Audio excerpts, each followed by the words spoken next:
Bob pushed it a little too hard in the golf outing, huh? Yeah, the poor guy. Gee, Yep. I felt so bad New rule, for him. new rule, no stretching. No stretching, by God. I tell you what, after 65, there's no damn stretching. Doesn't do you any good for, anyway. Yeah. That's for fools. Yeah. And no adjusting your own garage door opener. That's for 6'4" Yeah, people. that you don't want to do either. Yeah. Hey, how are things in Wisconsin, Tim? Very good. Very good. We just went over and saw Katie for a couple days and her 3 kids, and got back this afternoon, and everybody's well there, and good. Jen and everybody here is doing good. So is Eau Claire hit pretty hard by the COVID? Yeah, just kind of like everywhere else, you know. Yeah. And well, yeah, that's a good way to put it. Yeah. I think TJ might get on tonight. So oh, good. Chad, how are you doing? Good, Sid. Real good. Any trips to Italy or Montana fishing or?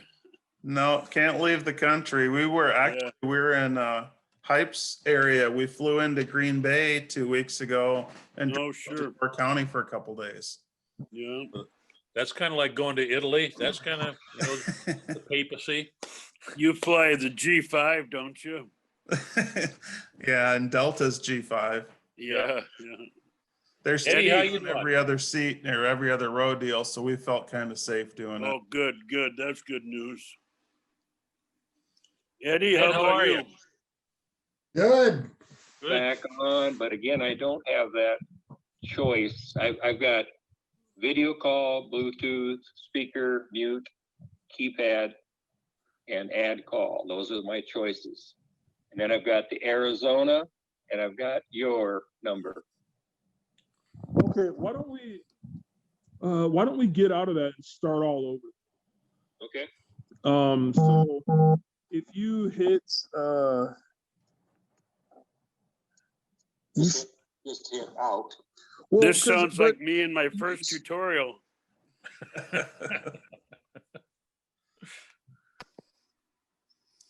Sid, why don't you just not do it? Give up. It helps to have grandkids too, Sid. Oh, tell me about it. If you want to know about anything tech, just go to junior high lunchroom. Absolutely. Yeah. I call them first. Bobby, how are you? Pretty good. Thank you. Thank you for that notebook you sent to me too, Timothy. You're welcome, my friend. Appreciate it. Welcome. There's some good stuff in there. Yeah. Thank you. Yeah. I go through that quite frequently. I'm going to be leading a seminar at 2 churches in December. So I got to review a little bit. Coach Typo there, he sent me a book on grief and suffering. It's got a lot in there. Yeah. A lot of great statements, which 20 years of reading. Is that right? Yeah, it took me 20 years to read all that. So wow.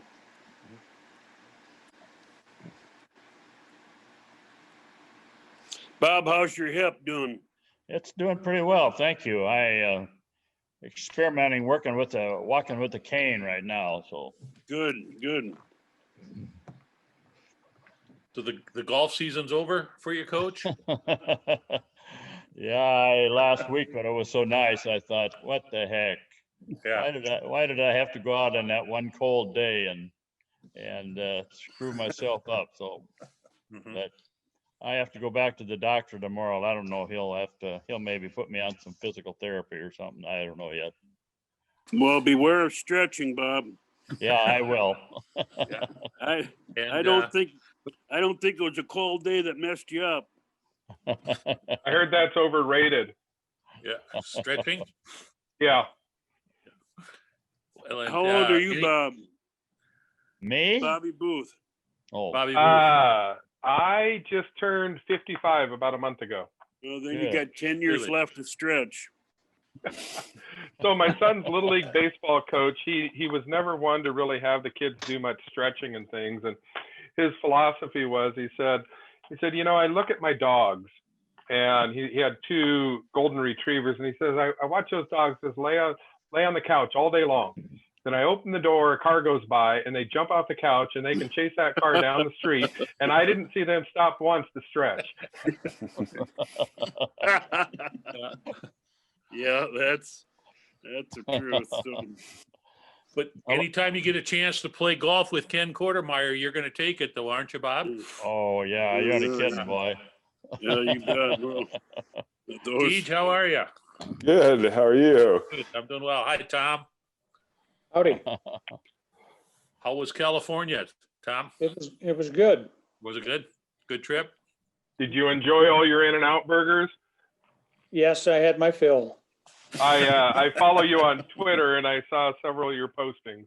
Yeah, twice in 10 days was sufficient, I think.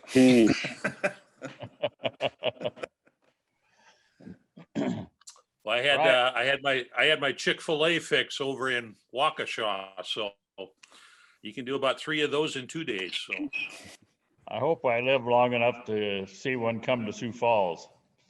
yeah, I think it's almost done out in front of the mall. Oh, I hope really? I can live that long then. I'll just bring it out to you. Okay. Coach Anderson, how you doing? I'm well. How are you guys tonight? Doing very fine.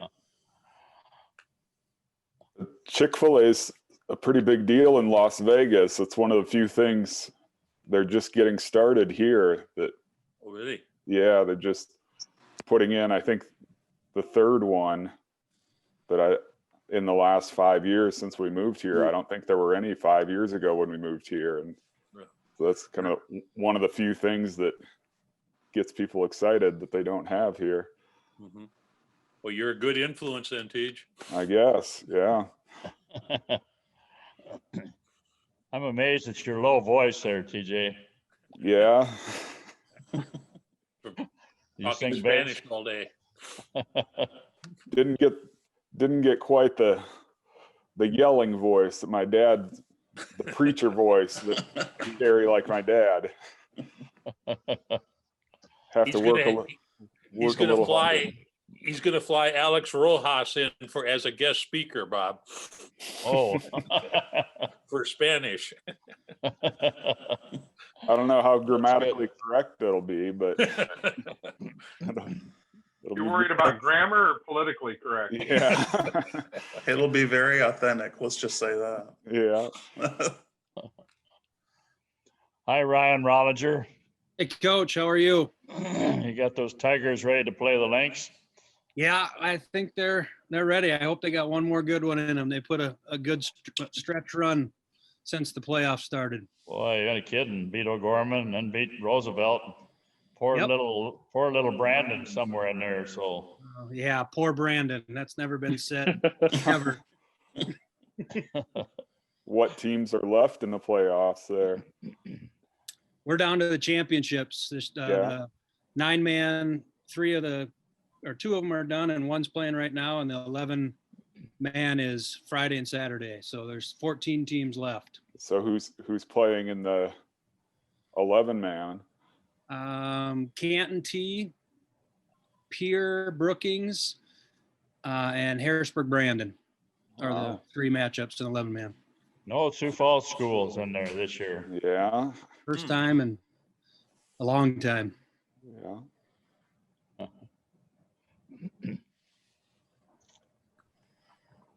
Coach Anderson, give us a report on your practice.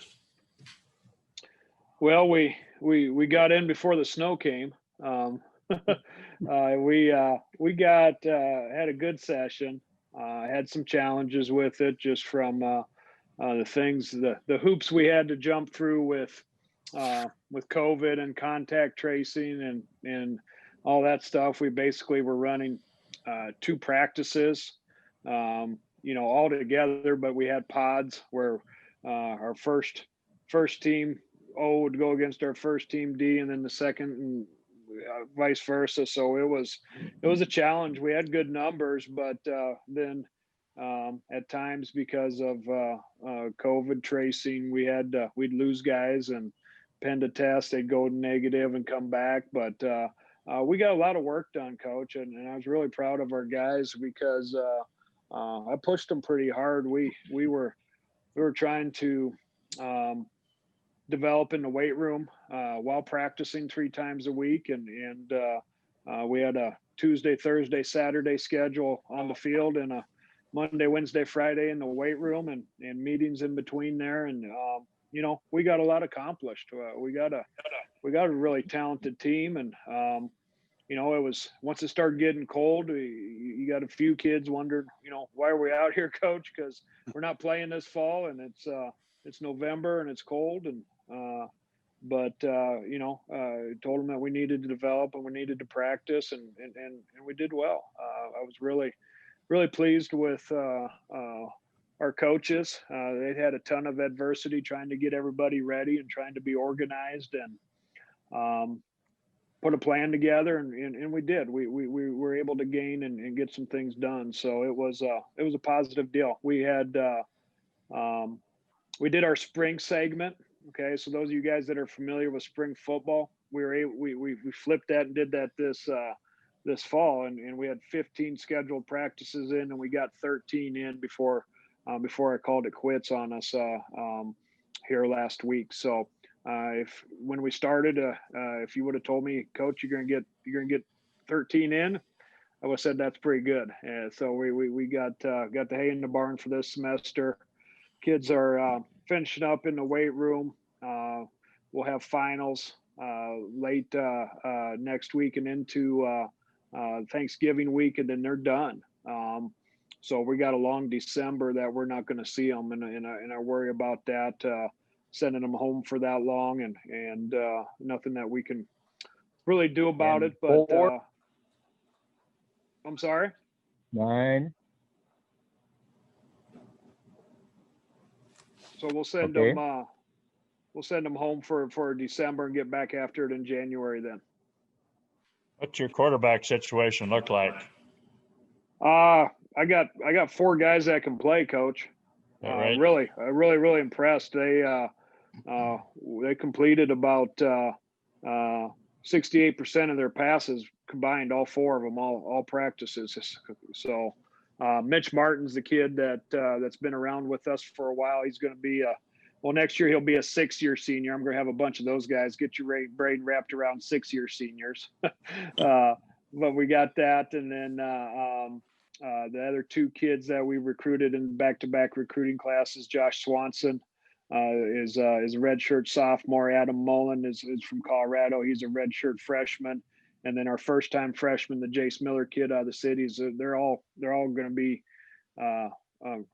long-term quarterbacks for us, and they can all play. So Mitch has got the upper hand just based on knowledge and experience, but he better have his stuff together. Otherwise the guys are going to come after him. You got any running quarterbacks in that bunch? Yeah. All of them can scoot a little bit, you know, not anywhere close to Curtis Riggs running the option, but they're going to try to keep up.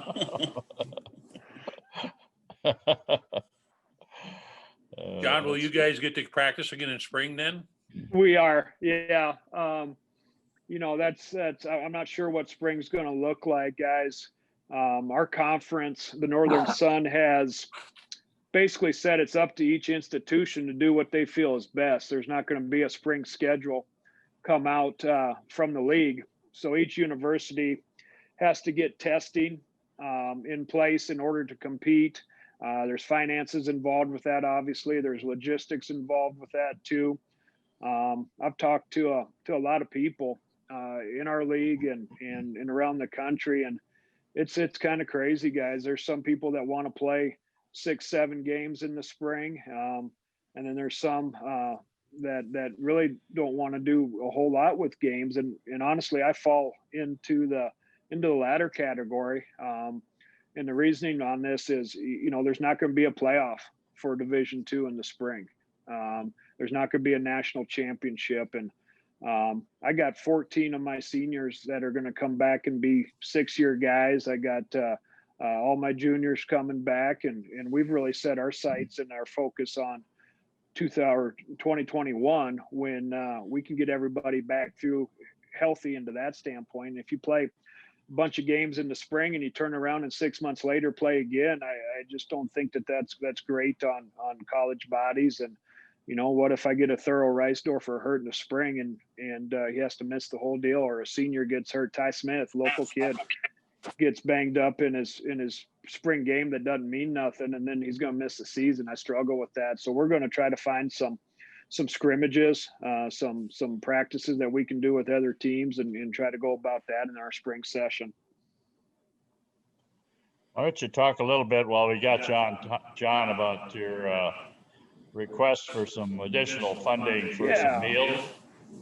Yeah, and I appreciate, Coach, you and Chad being open into this. I struggled whether I should bring it up to the group, but one of the things I did, guys, is we practiced 13 times this fall, and long story short, our guys were out of football from basically end of July until mid-September, meaning we didn't have any contact with them. We couldn't do anything with them, weight room or otherwise.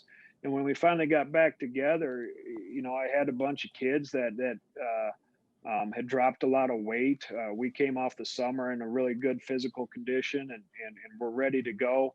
But we just, they lost a little. Some of the guys didn't have the ability to feed themselves the way they needed to. Some were, depressed because we weren't playing ball and didn't do the right things. But one of the things I implemented when we got to practicing was I fed them every night.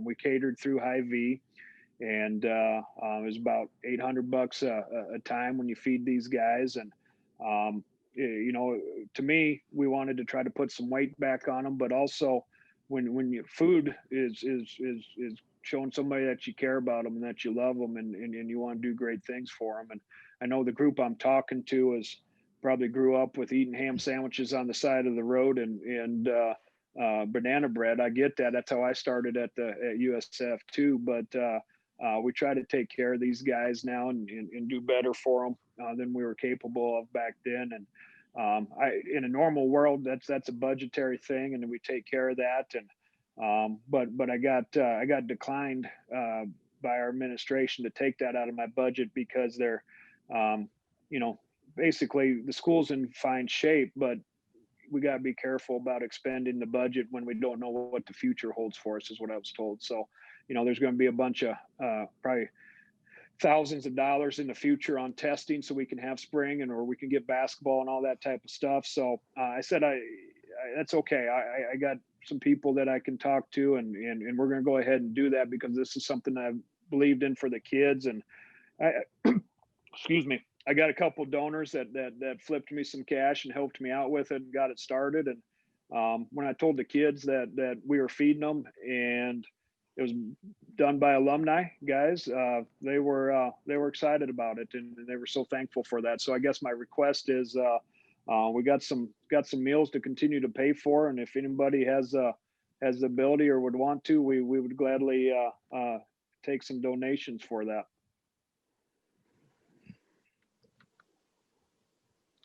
How do you want us to go about doing that, Chad? Do you have a way for us to Yeah, I got a slide here that I was going to try and put up live. There it is.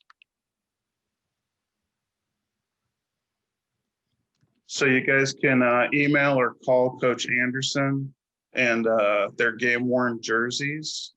And your donation will get you a game worn jersey. Be happy to do that. These are now they look white in that picture, guys, but the reason we got new ones is because they're kind of gray now. They've been worn on some grass fields and put them, but they are good Under Armour jerseys, and we're happy to trade them out for some donations to help us out. And if anybody wants to, we got a good portion of the numbers left, and just email me and I'll let you know if we got your number. But wanted to bring that to this group, and I appreciate you guys listening and support always, and our kids really do too. So, Coach, I was talking to my wife about this, and her question was, do you really think you'd even fit into a jersey these days? Well, they're these Under Armour jerseys, they're extra stretchy now, so we got a shot. Coach, do you think I could cut the sleeves off? You know, if you purchase it, you can do whatever the heck you want with it. What is your goal? Just so we have an idea. I mean, what is your goal as a total amount that you're trying to raise? Because Ed's sitting there, I noticed he finally moved, and I think he was reaching for his checkbook. So I just wanted to let him know how many zeros to put. How many zeros? The total deal was about $12,000 to do that for these guys, and it adds up in a hurry. And I've already raised through a couple of other alumni $4,000 of that.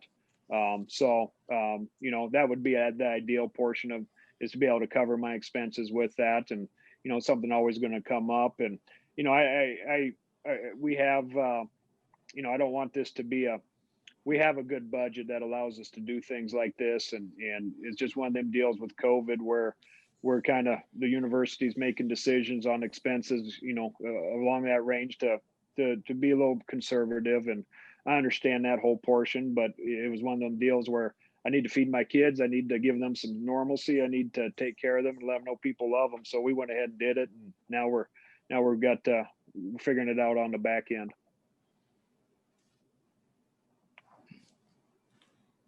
Well, I'm just gonna say I'm taking one. So just mark me down for one and I'll email you later, Coach.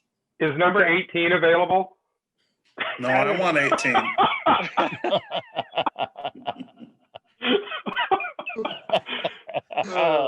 You wish. I already have 18. I was the equipment manager and I still have the keys. I already have 18. I wear 18 to bed. I'm taking bids right now on 18. $5. If I got 57, could I pay in rocks? Whatever. Defensive players. Sid, 18 was the number you hit on at the casino in Deadwood that got that lady all upset. Why you hit on 18? You took my card from me. That's a lie, Tim. I never played blackjack in my life. Well, I thought it was you. It was probably it was probably Marty. It was probably Marty. Don't drink, don't gamble, don't smoke. So it's For you. Oh, I see it.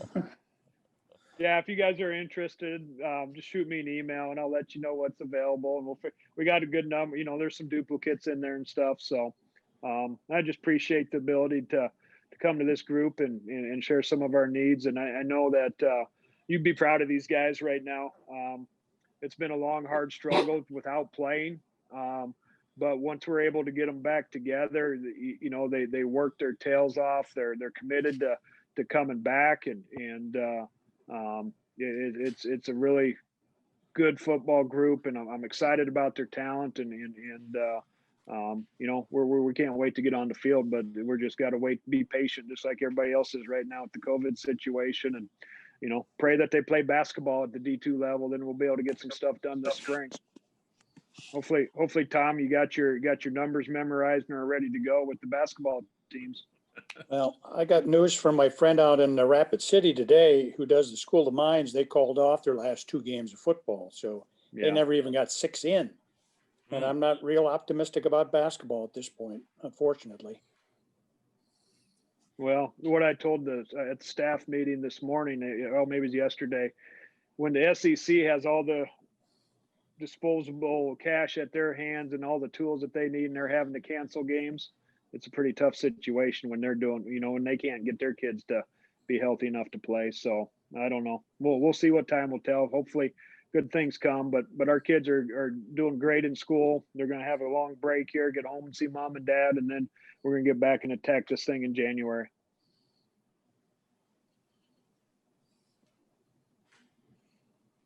Well, I think it's time for us to get a little turn it over to Wade, Mary, and Tom Frederick. We're going to listen to these 2 guys.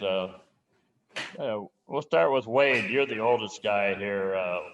What year? And tell us a little bit about when you started at USF.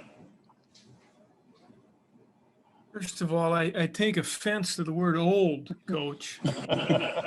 When you get to my age, then you can say old. I covered the then Sioux Falls College. I started with the Argus Leader in the fall of 1989 and covered exclusively through the 2004 season. So, I think the very first game that I covered, I know it was at Howard Wood. I believe it was in the fall of '89. We played Black Hills State College then, and I know we lost. And I remember, going down into the field house. I talked to some people from Black Hills State first because I knew they'd be leaving. Then I go and I try and find Coach Young and a couple players, and the rest of the field house is empty. So I get into my car and I drove to the school, and I get down into the old Pierce building, Pierce Gymnasium. And I find Sid, and Sid is washing uniforms. And I asked if Coach Young was around, and Sid told me, no, he's probably gone home, gave me his phone number. And so I remember calling and getting a couple quotes over the phone, Bob, from you about the ball game. And I wondered, what the heck am I getting into when the team that I'm covering doesn't stick around? I have to track them down via the telephone. And then, to what we've got going today, it's just absolutely remarkable. And I'm so impressed with what Coach, what you did to put a program in place. How the school has supported everything, and those 15 years that I got to cover football was generally, a real thrill. Every sports writer wants to cover a winning team, and I was so lucky that for almost my entire career at the Argus Leader, I rarely covered a game where you guys lost. So it's been a real joy, and I've made a lot of friendships, and it's still fun to go out and watch ball games, and now to see John, what you're doing is wonderful. And I don't need a jersey, John, but I will gladly support the cause here. So I'll send you some money. Thank you. Appreciate that. What would be your strongest memory of one of the games besides that Black Hills game, Wade? Well, the obvious one that comes to mind is the championship game in '96 in Savannah, and it's out there on YouTube. Kudos to whoever put it out on YouTube. The game is? Yes. It's out there. It's in 2 segments. I've watched that again, and just brings back a lot of great memories. But just the whole thing of going down there and playing Western Washington, and I'm sitting in the press box, and right next to the beat writer for the Western Washington team, and kind of listening to him as the game just gets out of hand, how impressed he was with USF and how good they were. So that's obviously to me is the highlight for me of covering, being there for that first one. And then that's when the program really took off, and now we've got this really great facility to play in because of that 1996 squad. Were you an AD at one time or SID I or was what? an SID for about a year. I think the 94, I think I was there. I was there about 9 months. I was working part-time at the Argus. Yeah, this isn't a conflict of interest. I'm part-time at the Argus. Okay, Sid Hartman. And I'm SID at USF, and then full-time position open at the Argus, and so I took that. But so, talk about trying not to show your true colors when you're covering the team that you're working for. Wade, I feel like I should apologize to you on behalf of my dad back in the 90s before the internet. I know you got lots of phone calls from him when there were road games and he wanted to know his score. And that was the only way to find out. Call the Argus leader to get the update on the score. If Wade was in. Yep. What was it like filling Sid's shoes, Wade? You only as you guys know, you never can do it justice. You just hope to keep the lights on.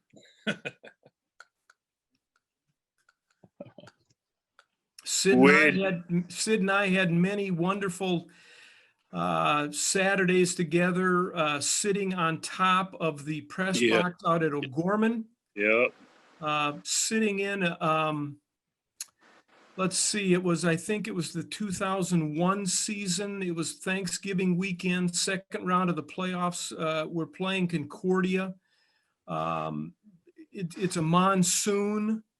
Field is underwater. Water is running in that old press box. We're up on the top floor in one of those little tiny rooms. We've got space heaters on the floor plugged in, and there's water. I didn't know if we were going to get electrocuted or what, but a lot of and times that it got so warm in there that the windows fogged over and we'd have to wipe down. Oh gosh, it was a lot of good memories. Besides getting to watch a lot of really good football, meeting a lot of really good kids, and I can still call them kids. But just it's just a really fond time of my life there was covering USF football. Well, thank you, Wade. Appreciate that. Thank you. And thank you for letting me join this group tonight and giving me a few minutes. I apologize for taking up your time here, but thank you very much. You don't apologize at all. I just, what you did for covering USF during that period of time, and I don't remember you ever writing a negative article. I know you wanted to a couple times, but I talked you out of it. Yes, you did. I still have some of those. They just never made it into print, Bob. Can you burn them pretty soon? Yes, I will do that. Okay. All right. We've asked Tom Frederick now. Let's get a little more recent, but still going quite a ways back with Tom. So, Tom, why don't you know quite a few of these guys, I think, on here, don't you, Tom? I do, yes, you bet. My time goes back 22 years. 1998 was my first fall. Sid gave me a call and said, I know you're not working. Calling games. I was working full time to put, bread on the table and assist my wife in raising our family. But I was free, and 1998 was my first year. And since then, I looked it up just this afternoon, 269 consecutive games until this pandemic put the kibosh on that. And 4 coaches in those 22 years, Bob, Kalen, Jed, and John now. As Wade mentioned, everybody loves to cover a successful team. And I don't think there's a broadcaster who's had more success than I have over those last 22 years, as I mentioned, my friend in Rapid City who covers the School of Mines. In his 30+ years out there, he hasn't even accumulated a third of the wins that the Cougars have in my 22 years. And I've had nothing to do with those 223 wins, but I'm telling you, they've been fun every step of the way. My first game was at Hastings, Nebraska. And Bobby went for 2 late in the game, didn't get it, ended up losing. And somehow, some way, I ended up riding in the van on the way home. Not just riding, I was driving the van home, and your wife was sitting shotgun front seat, keeping me awake while you were sleeping in the back. I don't know how that worked out, but that's a memory. First game, wow. 6 national championship games I got to broadcast, 3 wins, 3 losses, including 5 straight championship appearances from 06 to 2010 when the school left the NEIA. Memorable games. I don't want to poke the bear or anything here, but there was a hook and ladder that Northwestern was able to pull off against the Cougars out at McEnany. Concordia, the first game back after 9/11, executed a throwback pass to their quarterback at McEnany, and they won 17-14. And I don't think the Cougars ever lost another GPAC game after that. I'm not going to bring up halfback option on that cold day out at Howard Wood, but I will bring up that Nick Corton had a heck of a game down at Northwest Oklahoma State. I remember just running away from those guys, scoring like 4 touchdowns that day. Bob, your last game at Azusa Pacific, they say it never rains in Southern California. It rained that day. Yeah, no kidding. Colder than heck, And you- too. And you were on the roof of the press box with a bum hip trying to get up there. That was not an easy day for you. A year later, the season ended 55-0 at Carroll. And I can vividly remember Tim Hyatt and I are up in the crow's nest up there, not in a heated booth, but here comes Kalen afterwards. He didn't let us down. Post-game interview. We were in our commercial break before we came to him. There was some, I don't know, we must have had a leftover sandwich and some chips or something. And he said, "Do you mind if I eat this?" 55-0 didn't affect his appetite. He knew it was over early, and what they had to do to win a national championship. And by golly, they got it done by the fall of 06, a year later. What else? Memorable. Go ahead, Bob, if you want to ask some questions. You've asked some great questions tonight. You are peppering Coach Anderson like nobody's business. How about the North Dakota trips? Oh, yes. Tell us a little 09, bit about what a that. game to remember. That first one when they won handily and opened a lot of eyes in 2009, went on to win the national championship again that year. Those guys were so confident that day.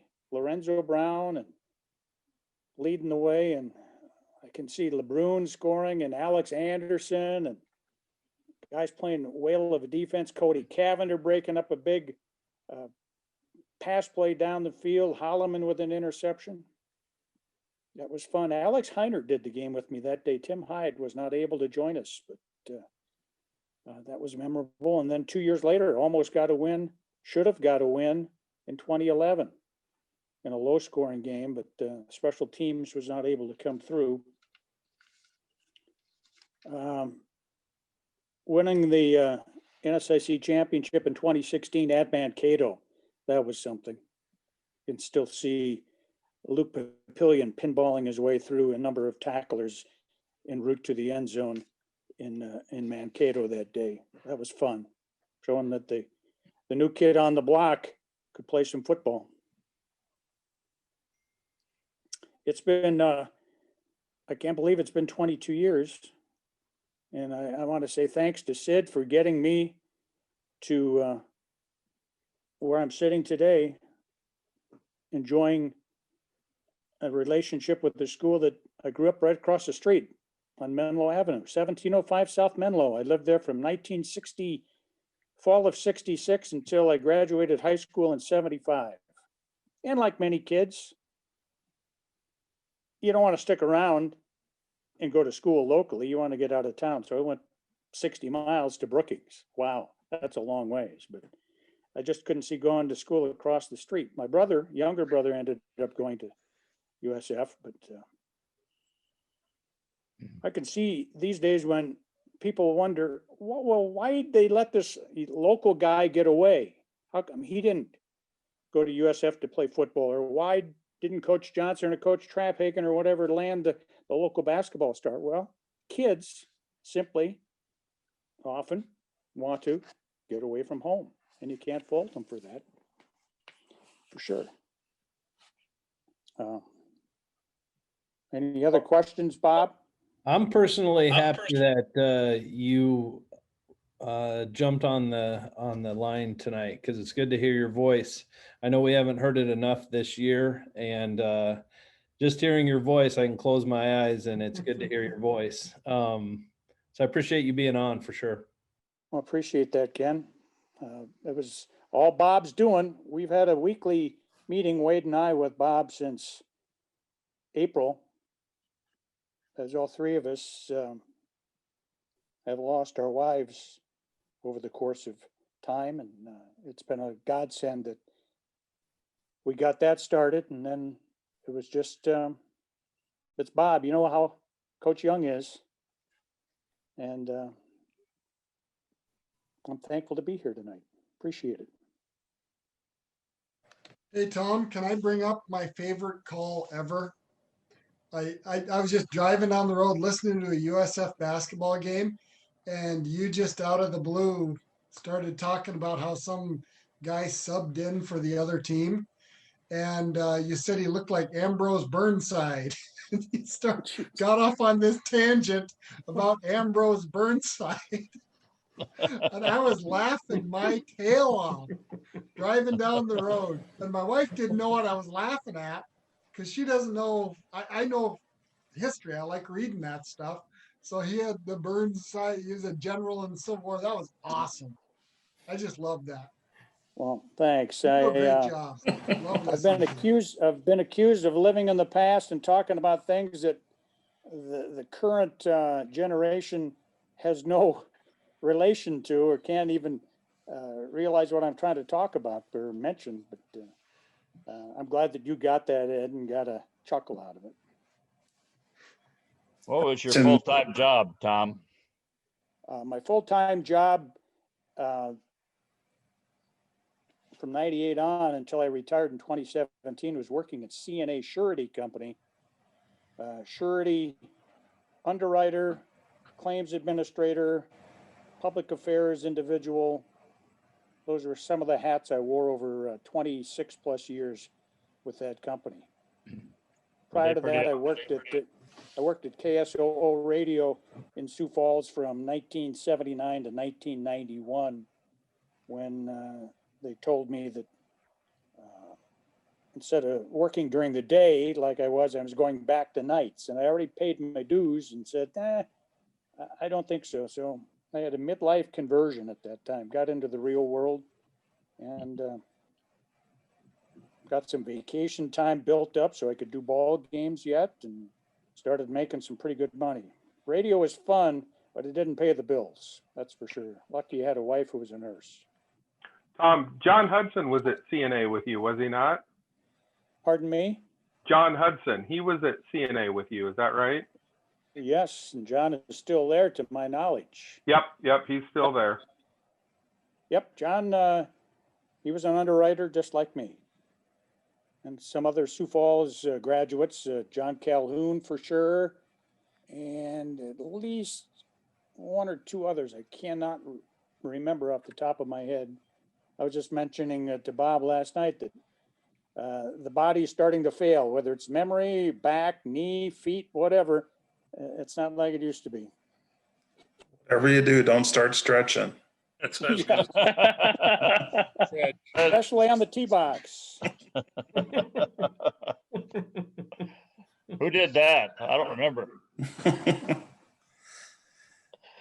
Well, Tom, I listen to your pregame every day. I only live a mile from the stadium, so I drive really slow so I can listen to your pregame. And then I sit through the game trying to not be cold because I'm sitting by Ed and I got to be tougher than him. And can't wait to get back to my car so I can listen to the post game with you. You truly are the voice of the Coup, and we're really glad you joined us. Thank you again. It was Bob's doing. I appreciate the invitation, and I've heard about these meetings, and I'm glad to participate. I'm not leaving. I just have to relocate. My battery's running down. Wade, what did you do before you or after you got done? Well, I left the Argus Leader to become the executive director of the South Dakota Golf Association, a job that I held for 15 years. So really from 1989, when all I did was write about sports, until 2018, when all I had to worry about was watching and arranging golf tournaments, I didn't really work very hard. And honestly never had any trouble getting excited about going to work. So I was very, very lucky in that way. So now so I decided I was having so much fun and life was so easy that I took a job at Dakota State, which is my alma mater, as a fundraiser. Talk about a miserable 2 years. Difficult 2 years. Very difficult 2 years. So. Any of you guys want to ask these guys some questions about the coverage of the games or anything? You remember them working and reading articles or listening to them on radio? I know my wife several times, she said, I'll just stay home and listen to Tim and Tom.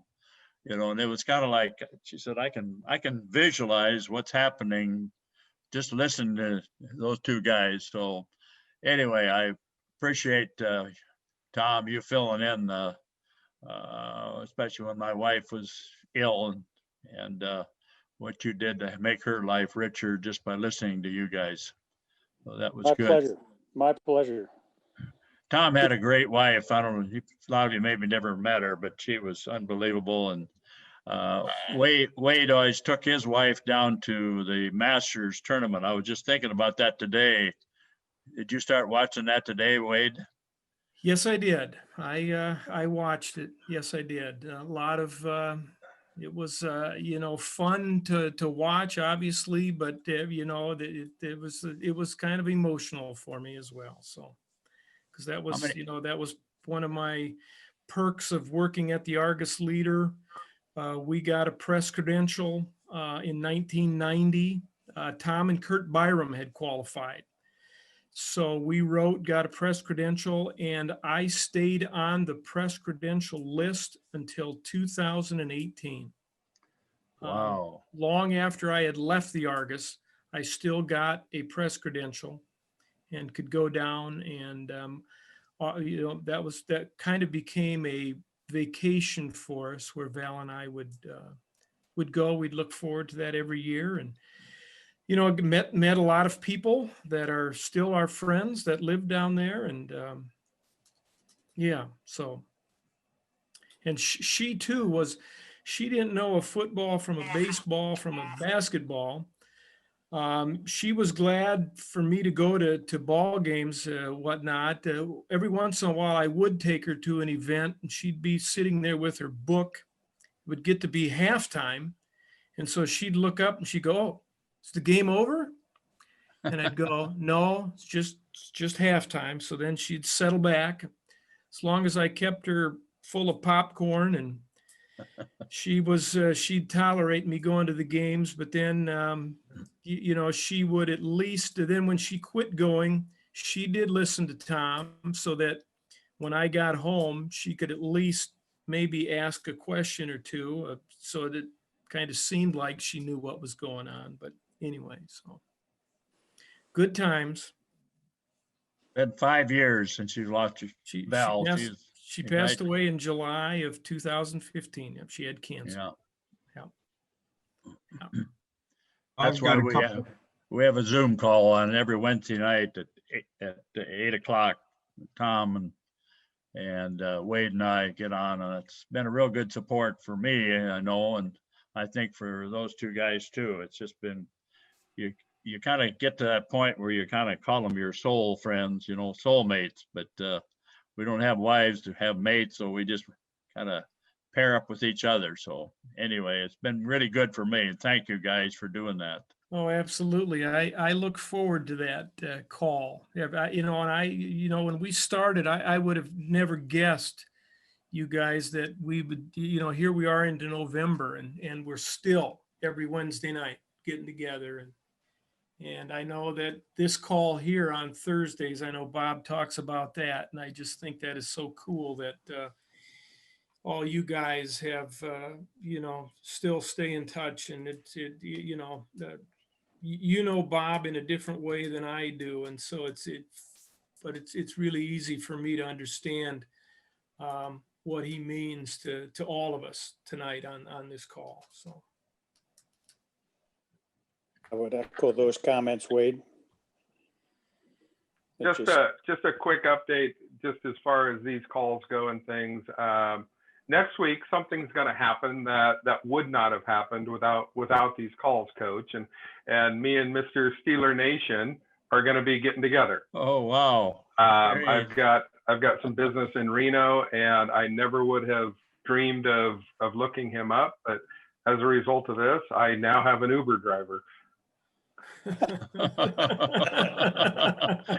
That's great. Any comments on that, Jeff? I'm pretty expensive too. So, that's going to take care of my monthly expenses, but it's going to be good. I'll get you a Seahawks hat or something. Oh, that's okay. And just to remind everybody, the Steelers are currently undefeated. And that's the first time I've said that out loud. Hope you didn't jinx it. Jinx. You jinxed it. Yeah. So Falkers, look forward to seeing you next week. Can't wait. Can't wait. See you at 3:30 at the airport. Absolutely. I'm gonna follow Bob up with a couple things for Tom and Wade. Wade, I was gonna tell you that I live out in the Pacific Northwest. I'm in Everett, Washington. And I want to mention that Western Washington University no longer has a football program. So, Sioux Falls took them out of the equation, I guess. I did not know that. When did they drop football? It's at least 5 years now.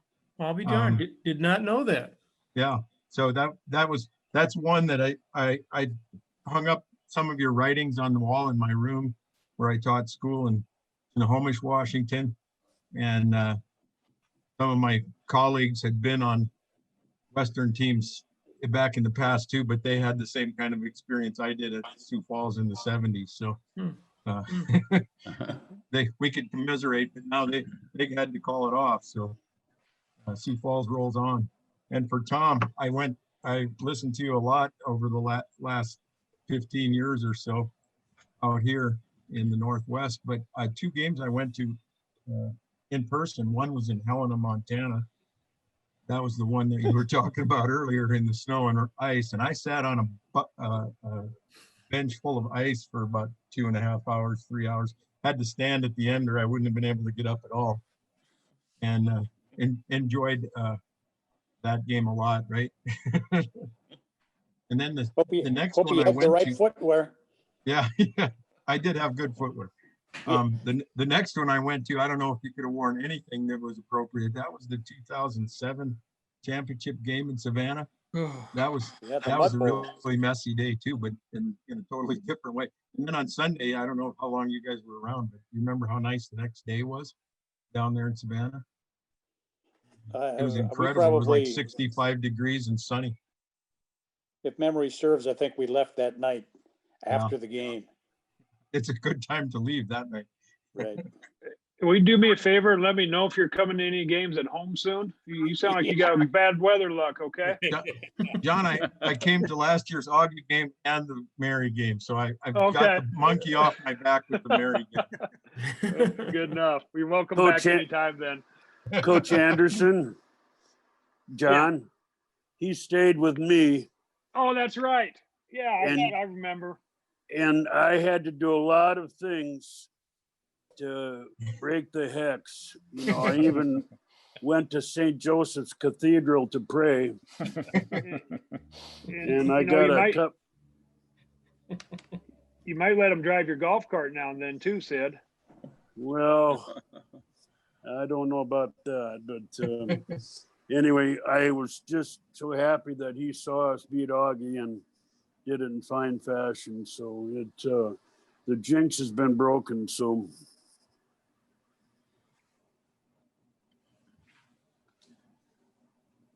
Is Coach I C also- on? Al Christensen, are you on or not? Al, Coach C. I think he's sleeping on his couch. He was. Greg Wilson, good to see your face. You too, Coach. How are you feeling? Oh, I'm doing okay. For Yeah, 81. For 81. I'm gonna go play golf this Saturday, so I'll remember not to stretch. Yeah. I'm, well, glad to how see you're old are doing you, better. Greg? Sid, I am 46 now. Yeah, then you're fine. The hex. No, it's great to be on and hear a lot of people and I remember reading some of the articles and just listening to Thomas call games and I remember basically the highlight of my football days was getting to listen to my name get called over the radio by Thomas. We were in Rapid City playing South Dakota Tech and late in the game and I got all excited and got to go in and got some tackles and actually got an interception and I have that recording on cassette tape somewhere. I have that. It's exciting. I've actually called a couple of local football games for the high school I work for and I truly have a vast respect for doing that. It is not easy, especially when you don't know the other players' names and just how to do that. And we had a playoff game and the coaches were in the booth next to me and I told them, hey, this is my first time doing this. Our normal guy, he couldn't do it.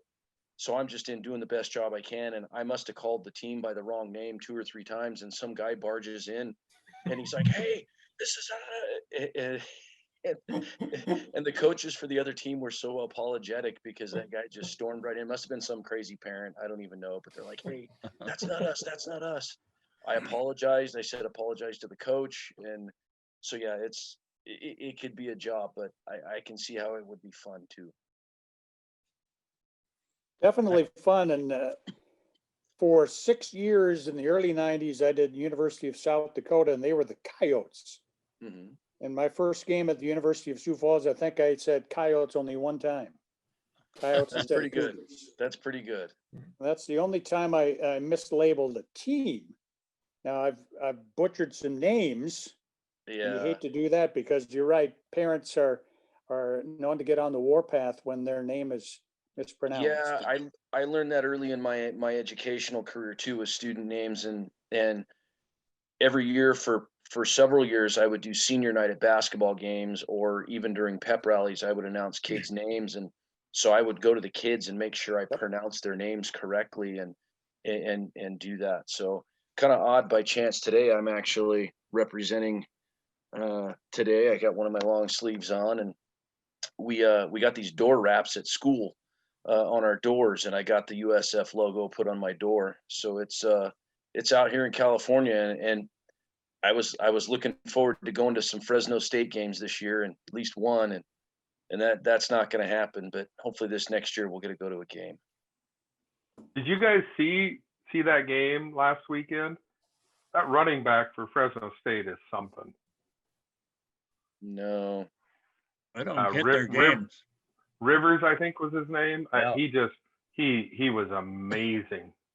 Is he the son of the quarterback he was the quarterback for the Chargers? Now where is Phillip Rivers? Yeah, Phil. I don't know. I don't think so. I don't think he is, but that dude was a stud. I think he had 4 touchdowns. I don't know how many yards, but I mean, he was amazing. So Fresno State is playing, Bobby? Yeah, they're 2-1 right now. I caught their game Saturday. I didn't see the first 2, but they're 2-1 right now. They lost their first game to Hawaii, and then they won their next 2. Las Vegas, UNLV was last week, right? Okay. Right. Yeah, he got to play in that nice new stadium, that $2 billion stadium or whatever. Did you see that one, TJ? I didn't get to see it, but I saw some highlights on. It looked like they handled UNLV pretty well. I'll have to look. I didn't think they'd play. They're probably not letting fans in the stands anyway. No, At least they're not. in California.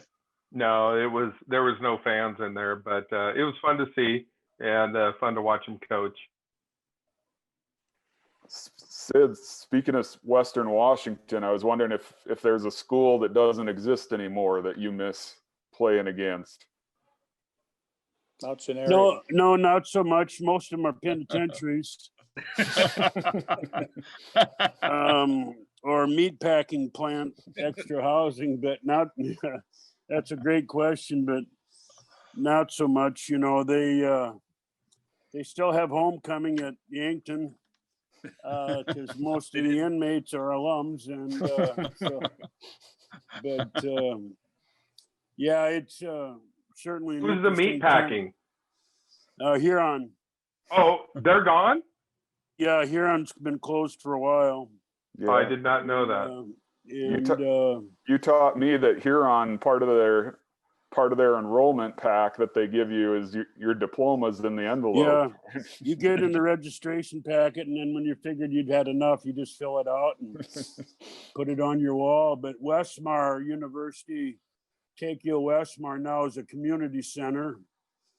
And Springfield and Yankton are both minimum security. One's for women, one's for men. And Mark Wolotarski, what are they turning Western Washington into then? Western Washington is a liberal arts education. Well, liberal. It's probably one of the most beautiful campuses on the West Coast. I mean, they have some amazing views of the water and the mountains, and my daughter went there for a year, and a lot of teaching and nursing programs up there. Well, let's hope they're better at that than football. Wade, do you remember your headline after that Western Washington game, 1996? You know, I really don't. Cougars convincingly. Well, I'll be darned. Okay. and that was and it really was. Yeah. And I just learned recently that David Shaw, head football coach at Stanford, was an assistant on that Western Washington team. Really? Wow. Yeah. You know, there's a little piece of trivia that's probably meaningless, but at the same time, and why I was looking up David Shaw's coaching history, I don't know, but he was like a tight ends coach maybe on that team. So I wonder where the head coach Rob Smith, I wonder where he went then when they dropped football. They played against South Dakota State for a few years after we played them. Right. They went to probably went back to teaching math. Yeah. Are you implying I should have done that? No, not whatsoever. Not whatsoever. You should have quit the math a long time before you did. Thank God for Benedetto. Well, it's getting to be about 9 o'clock. It's probably about some of your bedtime, probably mine. But next time we meet, we're going to meet on December 3rd. And our special guest will be, I don't know, some of you I'm sure will remember Keith Anderson was our campus pastor. Yep. And then my son Steve, and those two will get on, and it'll be a show, I'm sure. But that'll be on December 3rd that they'll be on. So I would encourage you to kind of plug into that and maybe roast them a little bit if you want to, or do something, you know. But do most of you remember either one or both of those guys? Yes. I remember the green room and Coach and Keith Anderson. You remember, or Steve was public announcer. Yep, Steve did a lot of announcing. Yep, I remember that. Remember, he had some great expressions by a plethora of Cougars. Yeah. I had a pleasure last night of watching a game from Minneapolis on Chanhassen.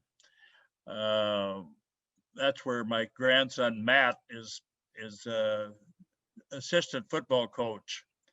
And a couple days before they played on Wednesday night. A couple of days before they played, they found out that their offensive coordinator, who was also the wide receivers coach, he was tested and tested positive for COVID. So he was out of the game, and the wide receivers were out of the game.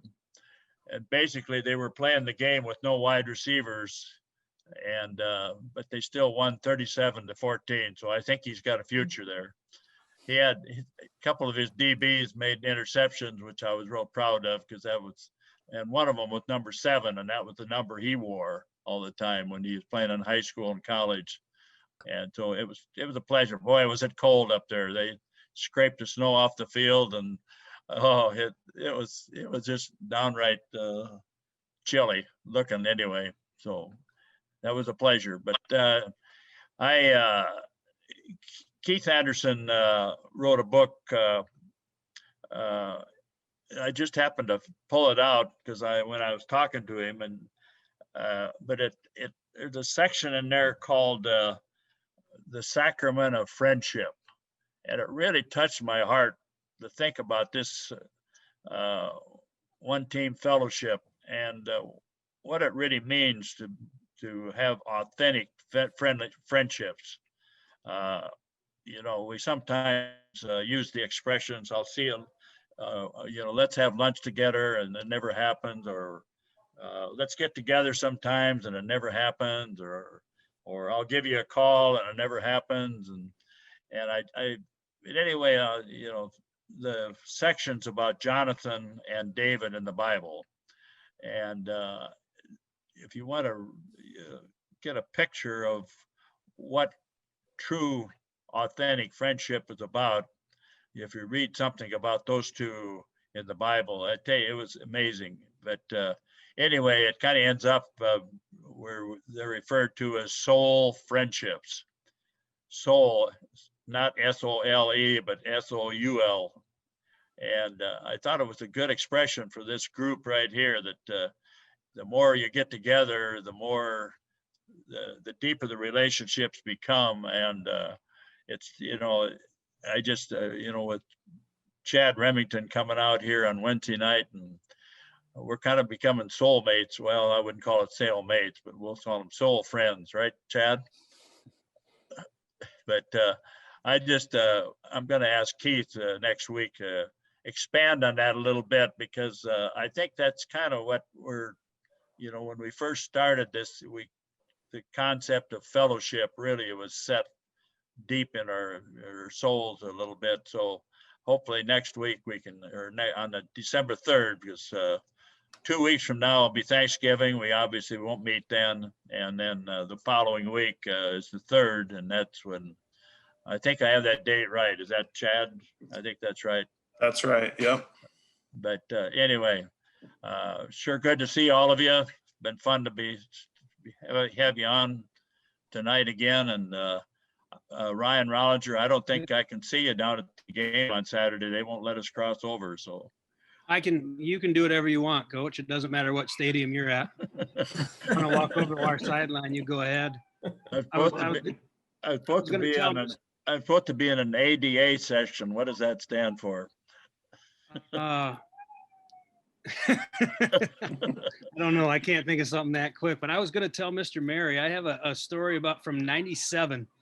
When you talk about love-hate relationship with press people, obviously the 97 team, we're the guys coming off the first national championship, and we lost some pretty decent players from that team. And we really wanted to make sure we got back to the playoffs. And I remember it's the last game of the season and we want to make sure we win and get in the playoffs. And you call a meeting in Z Hall on Monday, and Mr. Mary and you guys are going to talk about the right way to talk to the press as we go into the playoffs. And we have a meeting there, and we won the game. We're going to go to the playoffs, and we're a little excited to talk about it. And we wake up on Sunday morning, and the front page of the Argus Leader is Augustana's victory to end their season because they're done, because they do what Augie does. And so we're going to this meeting, and Mr. Mary addresses us, and you know the characters we had on that team.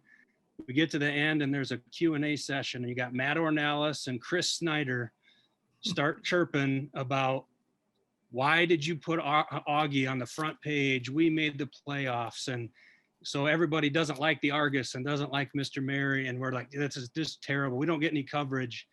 And his answer was, well, we're going to be writing about you guys for the next few weeks. They're always done.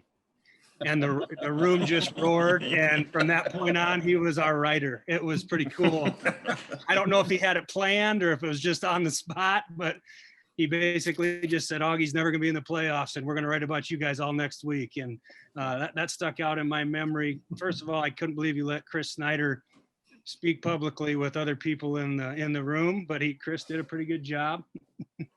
Are you running for president in 2024, Wade?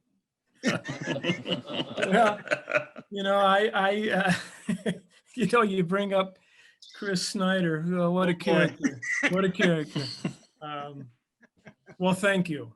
Yeah, it was. The answer was great. You turned the room in a phrase, for sure. Thank you. I appreciate that. And that's when we went to a beat system, we went around the room with the sports writers, and our choices were Augustana, USF, State, and the U. And so I went first, and I said, I'm going with USF, because I said I'm not going to drive to Vermilion or Brookings for a home game, and I'll be darned if I'm going to cover Augustana. So little did I know back then that I was going to witness this program and just how good it was. But I just want to thank you guys for letting me on here. What a wonderful family this is, and even though I never put on a uniform, I feel part of this USF family, and I thank all of you guys who came before and came afterwards, and Coach Young, you're just a wonderful human being, and thank you for Wade. all you do for all of us. I really appreciate you. Thank you. You're a blessing to me too. Well, guys. Happy Thanksgiving, everybody. Happy Thanksgiving, Coach Anderson. Good luck on the fundraising. Thank you. I think you'll see a little surge here from a lot of people, and I hope you can get a lot of number 18 jerseys printed. We'll see what we can do. I appreciate you guys. And Chad, I liked your shirt there, Longmire. Yay. Yep. My mom went to Buffalo, Wyoming during Longmire days this year on vacation with my sister, and I got 2 shirts from it. So, boom, one of my favorite shows. I'm reading the latest novel right now. It's a good one about Custer's Last Stand. Nice. I will look that up. That sounds excellent. Let me know how it turns out, Tom. Actually, Sid, it's not the battle, but the stealing of the painting of the famous painting of the battle. Okay. Walt will find a way to solve that mystery. Sure will. Good night, all. Thank you, Pastor Paul. Hype, Pastor Hype, why don't you lead us in a closing prayer, will you, Pastor Hype? Okay.